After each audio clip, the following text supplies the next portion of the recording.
বিসমিল্লাহির রহমানির রহিম। আসসালামু আলাইকুম। কি অবস্থা সকলের? আশা করি আলহামদুলিল্লাহ আপনারা অনেক ভালো আছেন। আমি আলহামদুলিল্লাহ অনেক ভালো আছি। সো আপনাদের মধ্যে একটা কিউরিওসিটি কাজ করে যে ভাইয়া আমাদের তো শর্ট সিলেবাসে পড়ছি ইন্টার লাইফে। সো অ্যাডমিশনে কি আমাদের ফুল সিলেবাসে হবে কিনা? সো আমি এইটার জন্য এখানে ২১ সাল, ২২ সাল, ২৩ সাল এই ৩ বছরের ঢাকা ইউনিভার্সিটিতে শর্ট সিলেবাসের বাইরে কয়টা আসছে সেটা তুলে ধরার চেষ্টা করছি ইনশাআল্লাহ। এবং আপনারা জানেন যে ২০২১, ২২, ২৩ এবং আপনারা ২৪ এবং আপনাদের যে পরের ব্যাচ জুনিয়র ২৫ এই ৫টা ব্যাচ আপনারা শর্ট সিলেবাসের অন্তর্ভুক্ত। এবং ২০২৬ সাল থেকে অর্থাৎ এইচএসসি ২৬ ব্যাচে কিন্তু আবার ফুল সিলেবাস। আবার ২০২০ এর কথা যদি বলি অটো পাস, তারাও কিন্তু ফুল সিলেবাস। হয়তো তাদের পরীক্ষা হয়নি। এতগুলো ইনফরমেশন দিলাম আপনাদের জানার জন্য, হ্যাঁ? তার মানে ২১ থেকে ২৫ আপনারা এই ৫ বছর শুধু শর্ট সিলেবাসের অন্তর্ভুক্ত। এখন কথা হলো শর্ট সিলেবাস আপনারা পড়লেও ঢাকা ইউনিভার্সিটি প্রত্যেক বছর দেখা গেছে ১টা ২টা করে আপনার শর্ট সিলেবাসের বাহির থেকে দিছে। বইয়ের বাহির থেকে না, শর্ট সিলেবাসের বাহির থেকে দিছে। সো আমরা যদি একটু তাকাই দেখেন এইচএসসি ২১, ঠিক আছে? এইচএসসি ২১ এ ২টা প্রশ্ন আসছিল, একটা ফিজিক্স এবং ম্যাথে। ওয়েব থেকে আসছিল, অর্থাৎ আপনার ফিজিক্স প্রথম পত্রের নবম অধ্যায় যে তরঙ্গ আছে, তরঙ্গ থেকে একটা প্রশ্ন আসছিল, ম্যাথে আসছিল ব্যবধি থেকে। কথা বুঝতে পারছেন? তো এখন মনে প্রশ্ন আসতে পারে যে ভাইয়া যে শর্ট সিলেবাসের বাইরে আমি তো তরঙ্গ টাচই করিনি, তরঙ্গ হিউজ পরিমাণ পড়া আছে যেটা আপনারা জানেন না। কিন্তু ইউনিভার্সিটি লাইফে উঠলে পারে, মানে উঠার পরে দেখবেন যে তরঙ্গ নিয়ে আপনাদের এক্সপেরিমেন্ট করাবে, হ্যাঁ? আপনি নন ডিপার্টমেন্টাল সাবজেক্ট ফিজিক্স আপনার পড়বে, আপনি যে সাবজেক্টই নেন ফিজিক্স, তারপরে ইংলিশ, এই নন ডিপার্টমেন্টাল সাবজেক্টগুলো পড়তে হয়। কথা বুঝতে পারছেন? ম্যাথ পড়তে হবে। তো দেখবেন যে আপনাদের এক্সপেরিমেন্ট করাবে, আপনাদের ল্যাব হবে এই ফিজিক্সের ওয়েব থেকে। কথা বুঝতে পারছেন? তো যাই হোক, যেটা আমি বলতেছিলাম যে আপনাদের কিন্তু আসবে, হ্যাঁ? এখন প্রশ্ন হলো যে ভাই আমি তো পড়ি নাই, তাহলে আমি কিভাবে পারবো? সো আমি তাদের উদ্দেশ্যে বলবো যে দেখেন, আপনি একাডেমিক লাইফে পড়েন নাই, এখন অ্যাডমিশন আসছে, আপনার এই জিনিস স্কিপ করেন, সমস্যা নেই। এই হুট করে আপনি একটা অধ্যায় কখনো টাচই করেন নাই, এখন অ্যাডমিশনে কই থেকে আসবে আপনি কি জানেন ভাই? জানেন না। তার মানে আমি এটাই বুঝাইতে চাচ্ছি, আপনি পারা জিনিস ভুল করেন না। এই জিনিসগুলো ম্যাক্সিমাম স্টুডেন্ট পড়ে নাই। এই যে পারমুটেশন কম্বিনেশন, হ্যাঁ? বিন্যাস সমাবেশ প্রত্যেক বছরই আসে।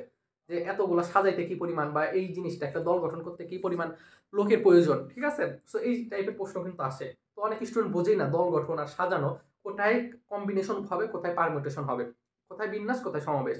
সো এই জিনিসগুলো এত সহজে আসলে ধরতে পারবেন না যদি আপনি ওই কনসেপ্টগুলো একাডেমিক লাইফে না পড়েন। সো আমি আপনাদেরকে আগে বলবো যে যেই জিনিসগুলো পড়েন না সেই জিনিস পড়ার দরকার নেই। যেই জিনিস পড়ছেন ওই জিনিস যেন ভুল না হয়, এই জিনিস ইনশিওর করবেন। ও তার আগে আরেকটা অ্যানাউন্সমেন্ট দিই, সেটা হচ্ছে যে আমরা ইনশাল্লাহ, আমি ফিজিক্সের জন্য ৪-৪-৮টা অধ্যায় সিলেক্ট করছি, ম্যাথের জন্য সিলেক্ট করা হয়েছে। সো রিটেনের জন্য, হ্যাঁ, এই ভিডিওটা আসবে সাজেশন। সো ভিডিওটা আপনি এই ভিডিওটা একটু সাবস্ক্রাইব করে রেখেন চ্যানেলটা, আর ভিডিওটা ভালো লাগলে একটু লাইক দিয়ে রেখেন, এই আর কি, তাছাড়া কিছু বলার নেই। ওকে, তো দেখেন এইচএসসি ২১ ব্যাচের জন্য আমাদের তাহলে ২টা আসলে, একটা ওয়েব, একটা হচ্ছে ব্যবধি। এখন বলতে পারেন ভাই কেমিস্ট্রি বায়োলজিতে কয়টা আসছে? আসলে আমি তো এটা পড়াই না।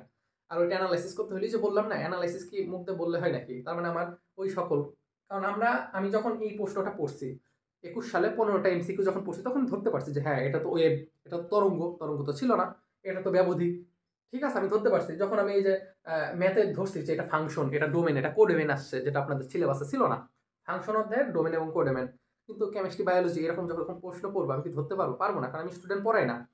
কথা বুঝতে পারছেন? সো আমি এটা জানি না, ঠিক আছে? ক্ষমা সুন্দর দৃষ্টিতে দেখবেন। ওকে, সো ২২ সালে কিন্তু ফিজিক্সে কোনো আপনার শর্ট সিলেবাসের বাইরে আসে না, তার মানে ১৫টা প্রশ্ন কিন্তু সিলেবাসের অন্তর্ভুক্ত ছিল। কিন্তু ম্যাথে আসলে ৩টা প্রশ্ন, একটা ছিল ফাংশন, একটা ছিল ইনইকুয়ালিটিস। কথা বুঝতে পারছেন? অসমতা বুঝায়, রিয়েল নাম্বার অ্যান্ড ইনইকুয়ালিটিস। এটা হচ্ছে আপনার সেকেন্ড পেপারের প্রথম অধ্যায়। কথা বুঝতে পারছেন? এটা তো আপনাদের সিলেবাসে ছিল না। হ্যাঁ, আর আগে তো ওই যে বললাম না যে আগে কিন্তু ৪টা অধ্যায় ছিল, ৪টা অধ্যায়ের উপর পরীক্ষা হয়েছে, এবং ৪টাতে আপনার পরীক্ষাও নিয়েছে। আইসিটি, বাংলা, ইংলিশ এগুলো নিয়েছিল না। এইচএসসি ২১-২২ এর কথা আমি বলতেছি, হ্যাঁ? ওকে, সো এইচএসসি ২৩ এর কথা যদি বলি, এখানে আপনাদের ফিজিক্সে একটা মাত্র প্রশ্ন আসছিল, ম্যাথে কোনো প্রশ্ন আসা নেই শর্ট সিলেবাসের বাইরে থেকে। যেটা আসছিল জিওমেট্রিক্যাল অপটিক্স, জ্যামিতিক আলোক বিজ্ঞান, হ্যাঁ? প্রিজম নিয়ে একটা অঙ্ক আসছিল, প্রিজম নিয়ে, হ্যাঁ, যেটা আপনার পড়েনি নাই। ওকে, সো আমি আপনাকে যেই জিনিসটা বলতেছি, এখন প্রশ্ন হলো যে ভাই এগুলো কি এমসিকিউতে আসছিল নাকি সিকিউতে আসছিল? একটা প্রশ্ন থাকতে পারে। এইগুলো আসছিল হচ্ছে আপনার এমসিকিউতে, সিকিউতে কোনো বাহির থেকে প্রশ্ন হয় না, বিগত ৪ বছর ৫ বছরে করে নাই। কথা বুঝতে পারছেন? এবং আপনাদের তো ৬ষ্ঠ নাম্বার ব্যাচ, যারা এবার রিটেনে অংশগ্রহণ করবেন, সো রিটেনের জন্য সাজেশন আসতেছে ইনশাল্লাহ। সো আপনারা একটু টেলিগ্রামে জয়েন থাকেন, আমার এই ভিডিওর কমেন্টে দেখবেন যে টেলিগ্রাম লিঙ্ক আছে ইনশাল্লাহ, ঠিক আছে? তো আপনারা ওইখানে জয়েন থাকলে এই জিনিসগুলো জানতে পারবেন। তো এই ছিল কথা। এখন কথা হলো যে ভাই তাহলে কি এগুলোর জন্য পড়তে হবে? দেখেন এইবারও হয়তো আসতে পারে, এইবারও আপনাদের শর্ট সিলেবাস বাইরে ২-১টা প্রশ্ন আসতে পারে, কিন্তু ২-১টা প্রশ্নের জন্য আপনি নতুন করে পড়া এটা বোকামো হবে। কথা বুঝতে পারছেন? বাদ দেন, আপনার ঢাকা ইউনিভার্সিটি বা বাংলাদেশের যে কোনো ইউনিভার্সিটি পরীক্ষা দেন না কেন, এবার মেডিকেলেও কিন্তু শর্ট সিলেবাসের বাইরে থেকে প্রশ্ন আসছে, মানে ফুল সিলেবাসই। কথা বুঝতে পারছেন? তরঙ্গ থেকে প্রশ্ন আসছে দেখলাম, তরঙ্গ তো আপনারা পড়েন নাই। পড়ছেন পড়েন নাই। সো একইভাবে ঢাকা ভার্সিটিতে আসতে পারে, কিন্তু এই ১-২টার জন্য আপনি নতুন করে আবার পড়বেন কনসেপ্ট এতটা সহজ না।